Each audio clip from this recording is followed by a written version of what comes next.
सभी का YouTube channel में वेलकम। देखिए, कुछ महत्वपूर्ण सवालों को लेकर आए हैं आपकी परीक्षाओं की दृष्टि से।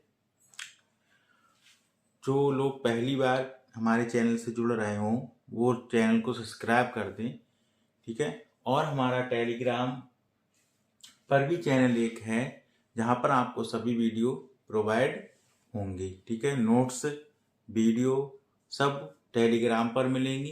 ख्याति इंस्टीट्यूट बाई गोविंद सर करके है, उसको भी आप ज्वाइन कर सकते हैं। देखो, जैसा कि ये सवाल है, आया हुआ सवाल है। अच्छा, ये कह रहे हैं यदि वायुमंडलीय दाब का मान 2.04 इंटू 10⁵ न्यूटन प्रति मीटर स्क्वायर हो तो वायु दाब मापी में पारे की स्तंभ की ऊंचाई क्या होगी। पारे का घनत्व आपको दिया है 13.6 गुणा 10⁻³ किलोग्राम प्रति मीटर क्यूब और जी की वैल्यू आपको दी है 10 मीटर प्रति सेकंड स्क्वायर। जैसा कि आप जानते हैं, वायुमंडलीय दाब और कुल दाब यानी कि दाब मापी में पारे स्तंभ की ऊंचाई क्या होगी। पारे जैसे कोई भी पात्र ले लिया, उस पात्र में हमने क्या किया, एक पारा भर दिया और उस पारे का दाब ऊंचाई पूछ रहा क्या होगी। और यदि हमें वायुमंडलीय दाब की वैल्यू उसमें दे रखी है तो हमने कहा मान लें कि वायुमंडलीय दाब हमारे पास P है, ठीक है। और कुल दाब हमें निकालना है तो वायुमंडलीय दाब प्लस दाब दोनों को मिलाकर हम कुल वायुमंडलीय दाब हमें निकाल सकते हैं, ठीक है। तो हमने यहां पर मान लिया कि वायुमंडलीय दाब यहाँ पर P आपको दिया हुआ है। P की वैल्यू हमें यहाँ पर दी हुई है कितनी, 2.04 इंटू 10⁵ न्यूटन प्रति मीटर स्क्वायर। पार स्तंभ की ऊंचाई, ये जैसे ये हमने कोई पात्र है हमारे पास और इसकी ऊंचाई h हमें क्या करनी है, निकालनी। इसमें हमने क्या कर दिया, पारा भर दिया। और ये हमारे पास वायुमंडलीय दाब यानी P का दाब, प्रेशर यहाँ पर क्या हो रहा, लग रहा है इसमें।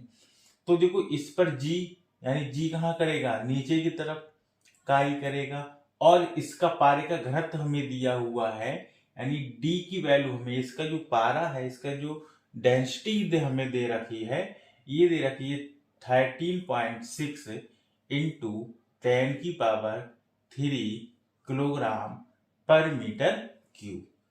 हमें जो गुरुत्वीय त्वरण, क्योंकि फोर्स कहाँ लगेगा, बाहर के अंदर होगा, नीचे की तरफ, तो W जो कार्य करेगा वो कहाँ करेगा, नीचे की तरफ। और किसके बराबर होता है, mg।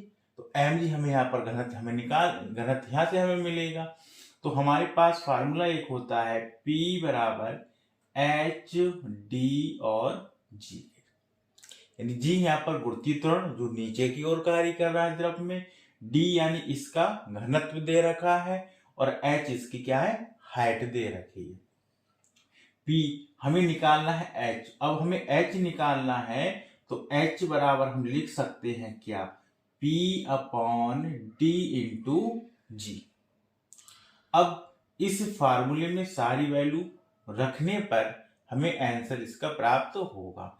तो देखो, h निकालना है, कर पारे स्तंभ की ऊंचाई निकालनी है। क्या निकालनी है, पारे स्तंभ की ऊंचाई हमें ज्ञात करनी है। तो P की वैल्यू हमें कितनी दी है, 2.04 इंटू 10⁵ अपॉन D की वैल्यू हमें दी है 13.6 इंटू 10⁻³ और G का मान हमें यहाँ पर दिया है 10। यदि 10 नहीं दिया होता तो हम यहाँ पर यूज करते 9.8। देखो, यह 0.2 के बाद है, यह 0.1 के बाद है, ठीक है।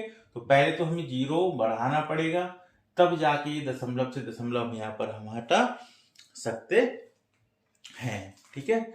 अब देखिए, यदि दशमलव हम हटाना 10 की पावर नीचे प्लस में ऊपर जा किसकी हो जाएगी, माइनस की, यानी ये आपका बन जाएगा 2.04 अपॉन 13.6 इंटू 10⁻³ ये है, 10⁻1 ये लिख सकते हैं। तो 3 और 1 कितनी हो जाएगी 4, और ऊपर या किसकी हो जाएगी माइनस की, यानी 10 की पावर 5 गुणा 10 की पावर माइनस के 4। और इसमें क्या कर दें, एक जीरो बढ़ा दें। जब इसमें जीरो बढ़ा देंगे तो जीरो से जीरो दशमलव दशमलव क्या हो जाएगा कैंसिल, यानी ये हमारे पास जो बचेगा वो 204/1360 गुणा, देखो यहाँ 10 की पावर 5 है और ये 10 की पावर कितनी है -4, तो केवल कितना बचेगा 10, एक जीरो से जीरो कैंसिल, यानी आपको मिलेगा यहाँ पर 204/136। और जब 204 को 136 से हम भाग देंगे तो ये लगभग आपका 1.5 मिलेगा। कितना मिलेगा 1.5। इसकी मल्टीप्लाई आप करके देख लेना, तो हमारी ऊंचाई जो होगी वो 1 इसकी जो ऊंचाई है वो कितनी 1.5 मीटर दे रखी है।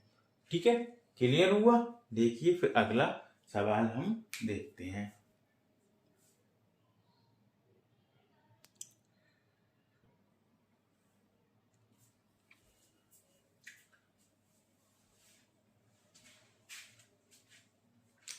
देखो अगला सवाल क्या है, इसमें कह रहे हैं ये पावर वाली शक्ति का जो चैप्टर है उससे लिया गया है। अश्व शक्ति पूछ रहा है, यानी सामर्थ्य पूछ रहा है। अश्व शक्ति यानी सामर्थ्य क्या है, हाउस पावर में हमें चाहिए। ये कह रहे हैं 11.19 गहरे कुएं से प्रति सेकंड, यानी प्रति सेकंड 1 सेकंड में 60 किलोग्राम पानी खींचने के लिए क्या है, हमारे पास जो एक कुआं है, ठीक है, ये मान लिया कोई कुआं है, इस कुएं की जो हाइट दी है, ठीक है, ये हमें दी है 11.19 यानी 11.19 गहरे कुएं से प्रति सेकंड 60 किलोग्राम पानी खींचने के लिए हमें एम की वैल्यू यहाँ पर दो दी है, वो कितनी दी है 60 किलोग्राम। जो इसमें जल है वो हमें खींचना कितना है बाल्टी के द्वारा, यानी ये बाल्टी मान लो, इसके द्वारा हमें कितना खींचना है 60 किलोग्राम खींचना है। के लिए कितनी अर्थ सामर्थ्य यानी हाउस पावर, इसको बोलेंगे हाउस पावर की मोटर चाहिए। यानी हमें पहले पी निकालना है, क्या निकालना, पी निकालना है, मतलब पी। तो हम जानते हैं पी बराबर होता है W/T। अब देखो यहां पर जो कार्य होगा वो गुरुत्व के अधीन होगा। ठीक, जब हम बाल्टी को कुएं से ऊपर की ओर खींचेंगे तो गुरुत्वीय त्वरण जो होगा वो नीचे कार्य करेगा। क्या करेगा, नीचे कार्य करेगा। और प्रति सेकंड तो हम जानते हैं वी नाउ W बराबर होता है mgh। W बराबर क्या होता है mgh। तो यहां से हम क्या निकाल लें, W निकाल लें। तो हमें m जो दिया है ये दिया है कितना 60, जी कितना दिया है 9.8। हमने कहा इससे पिछले सवाल में यदि वैल्यू दी है सवाल में तब जो वैल्यू दी होगी उसको रखेंगे, और यदि सवाल में वैल्यू नहीं दी है तो हम 9.8 का यूज करेंगे। और h हमें कितना दिया है, कितनी गहराई है 11.19 है। अच्छा t कितना है हमें, तो पहले तो W यहाँ हम निकालना है। तो W हमें यदि यहाँ पर निकालें तो इसकी 9.8 की मल्टीप्लाई जब 6 से करेंगे या 60 की यानी 60 की मल्टीप्लाई 11.9 से जब हम करेंगे तो ये 671.40 आएगी, 671.40। अब जब इसकी 9.8 से मल्टीप्लाई करेंगे तो ये आपकी जब आएगी 9.8 से मल्टीप्लाई करने के बाद ये आएगी आपकी 6579.72। 65 कितनी आएगी 6579.72 के आसपास आएगी। जब इसकी 9.8 की मल्टीप्लाई 671.40 से करेंगे तो ये वैल्यू आपकी आएगी। अब जब इसकी वैल्यू जिसमें रखेंगे तो P बराबर 6.79 0.72 अपॉन प्रति सेकंड, ये कितना कह रहा है प्रति सेकंड, यानी एक टी बराबर कितना हमारे पास 1 सेकंड। तब सेकंड टी 1 भाग करेंगे तो पी हमें मिलेगा 6579.72 वाट। क्या होगा वाट में, लेकिन ये तो वाट में आया, लेकिन हमें निकालना किस में, हाउस पावर में। तो देखो 1 हाउस पावर हमारे पास, यानी 1 वाट बराबर होता है 746 वाट। कितना 746 वाट। तो 100 वाट में हमें निकालना, तो 700 यानी एक अश्व शक्ति बराबर होता है 746 वाट। तो 1 वाट बराबर हो जाएगा, यानी पी मिल जाएगा 6579.72 से कर देंगे 746 से, क्या कर देंगे इसको भाग कर देंगे, 746 से क्या कर देंगे डिवाइड कर देंगे। और जब 746 से भाग करेंगे तो ये आपकी वैल्यू लगभग आएगी 8.82 हाउस पावर। कितनी पावर हमें मिलेगी 8.82 एचपी हमें प्राप्त हो जाए। एचपी में ही हमसे ये वैल्यू यहाँ पर ज्ञात करवाई है। ठीक है, तो P कितना मिल जाएगा हमें, फिर एक बार समझ लो। हमें क्या कह रहे हैं, ये कह रहे हैं इतने मीटर गहरा है एक कुआं, यानी कुएं की गहराई जो दी है, हाइट दी है, वो दी है 11.19 प्रति सेकंड, यानी 1 सेकंड में 60 किलोग्राम पानी खींचने के लिए कितनी अश्व सामर्थ्य यानी घोड़े की शक्ति, हाउस पावर की आवश्यकता होगी। तो T का मान दिया 1 सेकंड, M का मान दिया 60, G का मान रखेंगे 9.8 और H की वैल्यू हमें दे रखी है 11.9। यहाँ से इसके द्वारा, यानी जो हम किसी भी रस्सी द्वारा, किसी के द्वारा जो पानी को खींचेंगे उसमें हमारा जो कार्य लगेगा वो लगेगा इतने वाट, जूल का, इतना जूल। और P बराबर होता है W अपॉन T, जब T की वैल्यू रखेंगे इतना वाट मिल जाएगी हमारी पावर, यानी शक्ति जो होगी। अब वो कह रहा है हाउस पावर में कितनी होगी, तो एक हमने यहां पर बताया कि एक हाउस पावर बराबर होता है 746 वाट के, 746 वाट के। तो मुझे आप बताइए 1 वाट, यानी ये निकालने हम, तो 1 वाट बराबर कितना हो जाएगा 1/746 हाउस पावर के। यही हमें निकालना था, यही हमारे पास क्या मिल जाएगा, इसका आंसर मिलेगा। ठीक है, क्लियर, आई बात समझ में, नोट कर ले तेजी से।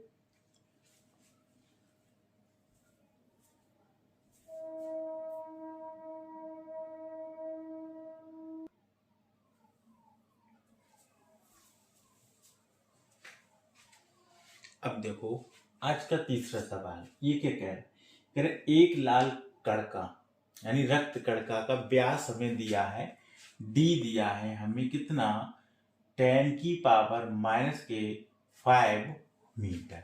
ठीक है, इसका मान माइक्रो में निकालना है, यानी मीटर में हमें दिया है और ज्ञात किसमें करना है हमें, माइक्रो में। ठीक है, तो 1 माइक्रोमीटर बराबर होता है 10⁻⁻6 मीटर के, यानी 1 माइक्रोमीटर बराबर जो होता है वो 10⁻⁻6 मीटर के होता है। ठीक है, तो 1 मीटर, यानी तो 1 मीटर कितने माइक्रोमीटर के बराबर होगा, यानी 1 मीटर आपका हो जाएगा 10⁻6 माइक्रोमीटर के। फिर समझ लो 1 माइक्रोमीटर 10⁻⁻6 मीटर, तो 1 मीटर बराबर 10⁻6 माइक्रोमीटर। जब इसको इधर लेकर आएंगे बटे में आएगा, ऊपर पावर ले किस में आ जाएगा, प्लस में हो जाएगा। क्लियर हुआ। अब देखो इसका माइक्रो में व्यास, तो हमें डी निकालना है, तो डी हमें दिया 10⁻⁻5 मीटर, और मीटर की जगह हम ये वाली वैल्यू उसको क्या कर दें, पुट कर दें, यानी रख दें। तो 10 की पावर हमें कितनी, प्लस के 6 ये है, तो इसमें से पावर घटाएंगे तो प्लस की ज्यादा है, माइनस की क्या है कम है, तो डी हमें कितना मिल जाएगा 10 माइक्रोमीटर। हमें वैल्यू भी व्यास किस में निकलवा रहा है, किस में निकलवा रहा है, माइक्रोन में। तो कितना माइक्रोमीटर मिलेगा 10 यानी डी बराबर में कितने मिल जाएगा 10, हमें इसका आंसर प्राप्त होगा। ठीक है, क्लियर हुआ, नोट करें और अपने दोस्तों के साथ भी इस वीडियो को शेयर कर दें। ठीक है, और यदि वीडियो आपको पसंद आए, अच्छी लगे तो उसको आप लाइक भी कर दें और अपने दोस्तों के साथ शेयर करें और इसको सब्सक्राइब भी कराएं। ठीक है,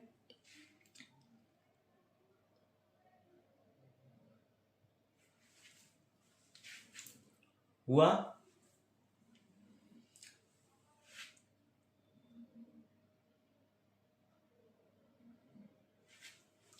क्लियर? अब देखो इसमें एक सवाल और है, अच्छा इसी में हम बता दें। देखो हम यहाँ पर लेंस और दर्पण के बारे में पढ़ेंगे। लेंस क्या है, दर्पण क्या है, लेकिन इससे पहले हमें इस पर हम आपको एक वीडियो और बना के देंगे, कुछ सवाल इस पर आपके, अभी इसको हम तुम्हें प्रैक्टिस करा रहे हैं, तो सभी टॉपिक यानी हर टॉपिक से सवाल लिया जा रहा है यहाँ पर। ठीक है, इसमें आपको लेंस जो हम पढ़ते हैं, इसमें हम पढ़ते हैं अपवर्तन में, यानी लेंस के बारे में हम जो चर्चा करेंगे वो करते हैं अपवर्तन के बारे में, और दर्पण जो होता है इनमें हमारे पास होता है परावर्तन। यानी दर्पण में क्या होगा, परावर्तन होता है, और लेंसों में जो होता है अपवर्तन होता है। यानी दर्पण में एक तरफ से परावर्तक तल होगा, दूसरी तरफ से पॉलिश कर दी जाती है। लेंस पारदर्शी माध्यम होता है, यानी जिसमें पारदर्शी माध्यम जिसमें प्रकाश एक तरफ से आए दूसरी तरफ भी गमन करता हो यानी जाता हो, वो हमारा क्या कहलाएगा, अपवर्तन की घटना में होता है। इसमें अलग अलग माध्यम में अलग अलग चाल होती है, आवृत्ति नहीं बदलती। ठीक है, और यहाँ पर तरंगदैर्घ्य और उसकी चाल भी बदल जाती है। तो पहले हम बात करेंगे दर्पण। तो दर्पण जो होते हैं ये दो प्रकार से आपको मिलेंगे। यानी दर्पण की बात करें तो एक तो इसमें आपका होता है समतल दर्पण। कौन सा दर्पण होता है, समतल दर्पण। और इसी में दूसरा जो दर्पण होता है ये आपका होता है गोलीय दर्पण। यानी दूसरा हमें कौन सा मिलेगा, गोलीय दर्पण। गोलीय दर्पण दो टाइप से होता है, एक होता है आपका अवतल दर्पण, एक होता है अवतल दर्पण, और दूसरा होता है उत्तल दर्पण। कौन सा होता है, उत्तल दर्पण। तो आप यहाँ पर एक क्लास वीडियो बना के इसकी हम आपको देंगे। ठीक है, क्लियर? ये हम बेसिक थोड़ा सा हम आपको यहाँ पर बता रहे हैं कि समतल दर्पण क्या है, गोलीय दर्पण क्या है, और गोलीय दर्पण में अवतल दर्पण क्या है, उत्तल दर्पण क्या है। ठीक है, इसके बारे में विस्तार से हम नेक्स्ट वीडियो में चर्चा करेंगे। ठीक है, जब तक के हम यहाँ पर एक सवाल है कि एक व्यक्ति किसी समतल दर्पण के सामने खड़ा है। ठीक है, सवाल यहाँ पर है, इतनी चीज आपको क्लियर हो गई होगी। अब समतल दर्पण होता क्या है, समतल दर्पण जैसे ये कोई प्लेन मिरर है, क्या है, प्लेन मिरर है। इस प्लेन मिरर की क्या करी हमने, एक साइड पॉलिश कर दी, यानी एजी की, यानी AgNO3 या एजी यानी कोई भी लेप लगा दिया। इसका एक तल तो हो गया अपारदर्शी तरह से। ठीक है, और इसका एक साइड जो होगा, इस साइड ये होगा परावर्तक तल। यानी जिसका एक तल परावर्तक हो, एक तल क्या हो, परावर्तक हो, और दूसरा तल क्या हो, उसका दूसरा तल क्या हो, एक तल परावर्तक हो, दूसरा तल क्या हो, किसी तल पर पॉलिश कर दी जाए। यानी प्रकाश का जो हमारा आवागमन हो वो दूसरी तरफ ना हो। तो इसमें हमारे पास एक तल परावर्तक होता है। ठीक है, तो ये हमारा कहलाता है समतल दर्पण, यानी किसी का कटा हुआ भाग ही क्या कहलाएगा, समतल दर्पण। अब देखो समतल दर्पण पे जैसे ये प्रकाश की किरण आई, तो प्रकाश किरण जैसे आएगी, अब समतल है, ठीक है, तो जैसे आएगी उसी माध्यम में क्या हो जाएगी, वापस हो जाएगी। अब दूसरी बात, जैसे समतल दर्पण जैसे हम शीशा अपना देखते हैं तो उसका प्रतिबिंब हमें कैसे दिखाई देता है, सीधा दिखाई देता है। कैसे दिखाई देता है, सीधा दिखाई देता है। यानी इसमें हमारा जो प्रतिबिंब बनता है वो इस दर्पण के कहां बनेगा, पीछे बनता है, दिखाई आगे देता है, लेकिन हमारे पास जो प्रतिबिंब बनता है वो कहां बनता है, पीछे बनता है। और कितना बनता है जितनी वस्तु की लंबाई होती है, यानी जितनी दूरी पर वस्तु होगी उतनी ही दूरी पर क्या बनेगा, प्रतिबिंब। यानी हम कह सकते हैं समतल दर्पण में जो इमेज बनती है, यानी प्रतिबिंब की लंबाई और किसकी, वस्तु की लंबाई, दोनों क्या होंगी, बराबर होती हैं। क्या होती हैं, बराबर होती हैं। अब यहाँ पर यदि तुमसे ये कहा जाए ये है तो इसकी दूरी और इधर की दूरी क्या होगी, बराबर होगी समतल दर्पण में। दूसरी बात, समतल दर्पण की फोकस दूरी अनंत होती है, वक्रता त्रिज्या अनंत होती है। ठीक है। अब देखो, मान लिया हमें इसमें पूरा प्रतिबिंब देखना हो, यानी हमें अपने दर्पण में पूरा प्रतिबिंब देखना हो तो हमें क्या करना चाहिए, यानी पूरा प्रतिबिंब हमें देखना हो तो कहते एक व्यक्ति किसी समतल दर्पण के सामने खड़ा है और उसका प्रतिबिंब उससे 4 मीटर की दूरी पर बनता हो, यानी मानिए उसके दर्पण के सामने खड़ा है, उसका प्रतिबिंब कितनी दूरी पर बनना है, 4 सेंटीमीटर की दूरी पर बनना है। तो मनुष्य की दर्पण से दूरी क्या होगी, मनुष्य की दर्पण से दूरी क्या होगी। तो हमने कहा था अपनी पूरी लंबाई देखने के लिए, यानी दर्पण से जो दूरी होगी वो व्यक्ति की दूरी की क्या होगी, आधी होगी। यानी व्यक्ति की दूरी, टोटल दूरी हमारे पास h है और व्यक्ति की दूरी h मान लें तो ये होगा h/2, यानी दर्पण की दूरी बराबर होगी व्यक्ति की दूरी और उसका क्या कर दें, यानी आधी दूरी पर यदि हम खड़े हो तो हमें उसका क्या होगा, प्रतिबिंब जो होगा वो पूरा दिखाई देगा। ठीक है। तो इस तरह से हम यहाँ पर क्या करेंगे, और भी ये समतल दर्पण के बारे में हम और भी कुछ चर्चा करेंगे। ठीक है। अब मिलते हैं नेक्स्ट वीडियो में। ठीक है। जब तक के लिए सभी का धन्यवाद और सभी इस चैनल को सब्सक्राइब कर लें। जो पहली बार जुड़ रहे हो हमारे चैनल के साथ में, टेलीग्राम हमने बताया कि ख्याति इंस्टीट्यूट बाई गोविंद सर करके है, उसको ज्वाइन कर लें। सभी वीडियो नोट्स सब वहां पर आपको मिलेंगे। ठीक है। जब तक के लिए धन्यवाद।